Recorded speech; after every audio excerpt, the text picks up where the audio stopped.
जिस वैज्ञानिक को देशद्रोही कहा गया वही भारत का असली हीरो निकला। सोचिए, आप अपने देश के लिए दिन रात मेहनत करें, भारत को अंतरिक्ष में सुपर पावर बनाने का सपना देखें और एक दिन अचानक आपको देशद्रोही घोषित कर दिया जाए। एक कहानी है ISRO के वैज्ञानिक S नवी नारायण की, एक ऐसे इंसान की जिसे भारत का भविष्य बदलना था, लेकिन राजनीतिक और साजिश ने उनकी ज़िंदगी बर्बाद कर दी। लेकिन इनकी सबसे बड़ी असफलता ही उनकी सबसे बड़ी जीत बन गई, बचपन और सपना। 12 दिसंबर 1941 ईस्वी के केरल के एक साधारण परिवार में जन्म हुआ S नवी नारायण का बचपन से ही उन्हें मशीनों और विज्ञान में गहरी रुचि थी। जबकि बाकी बच्चे खेलते थे, तब नवी घंटों तक किताबों में डूबे रहते थे। भारत उस समय तकनीक में बहुत पीछे था, लेकिन एक लड़का सपना देख रहा था भारत को अंतरिक्ष में आगे ले जाने का।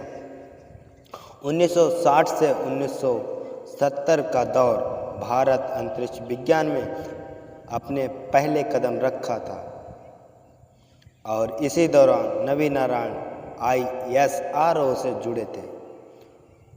उस समय भारत के पास आधुनिक रॉकेट इंजन नहीं थे, लेकिन नवी नारायण ने वो किया जो भारत के लिए गेम चेंज साबित हुआ।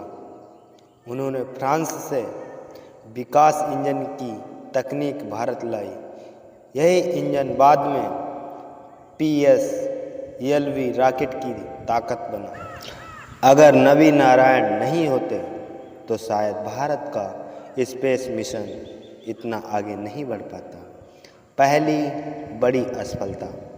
लेकिन हर हीरो की ज़िंदगी में एक अंधेरा दौर अवश्य आता है। 1994 ईस्वी में एक ऐसा साल आया जिसने नवी नारायण की पूरी ज़िंदगी बदल दी।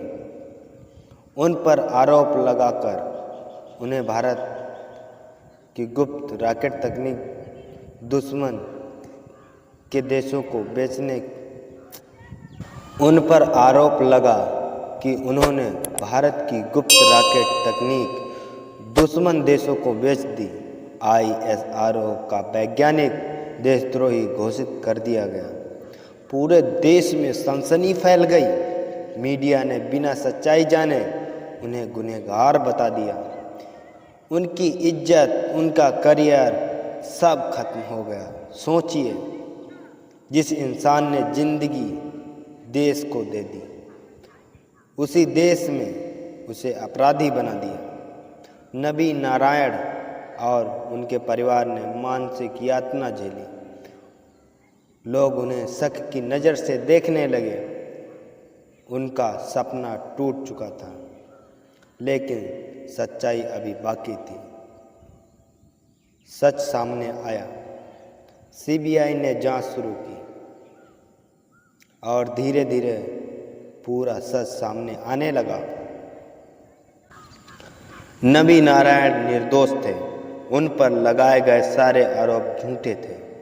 सालों तक चली लड़ाई के बाद भारत के सुप्रीम कोर्ट ने भी उन्हें पूरी तरह बेगुनाह घोषित कर दिया। लेकिन सवाल ये था, जो साल उनसे छीने गए, जो अपमान उन्होंने सहा, क्या वो कभी वापस आ सकता था? असफलता से वापसी। जिंदगी ने उन्हें तोड़ने की कोशिश की, लेकिन नवी नारायण टूटे नहीं। उन्होंने हार नहीं मानी। उनकी कहानी आज हर भारतीय के लिए प्रेरणा है, क्योंकि असली हीरो वही होता है जो गिरकर भी वापस खड़ा हो जाता है। सन 2019 में भारत सरकार ने नवी नारायण को पद्म भूषण पुरस्कार से सम्मानित किया। जिस इंसान को कभी गद्दार कहा गया था, आज वही देश का गर्व बन चुका है। यह कहानी सिर्फ एक वैज्ञानिक की नहीं, यह सच्चाई, संघर्ष और कभी हार ना मानने की। अगर नवी नारायण हार मान लेते तो शायद दुनिया उनकी सच्चाई कभी नहीं जान पाती। अगर आप मानते हैं कि सच्चाई एक दिन ज़रूर जीतती है तो यह वीडियो को लाइक करें और कमेंट में लिखें रिस्पेक्ट फॉर नवी नारायण और हमारे चैनल को सब्सक्राइब करें, क्योंकि हम ऐसी ही असली प्रेरणादायक कहानियाँ आपके लिए लाते रहेंगे। तब तक के लिए जय हिंद दोस्तों।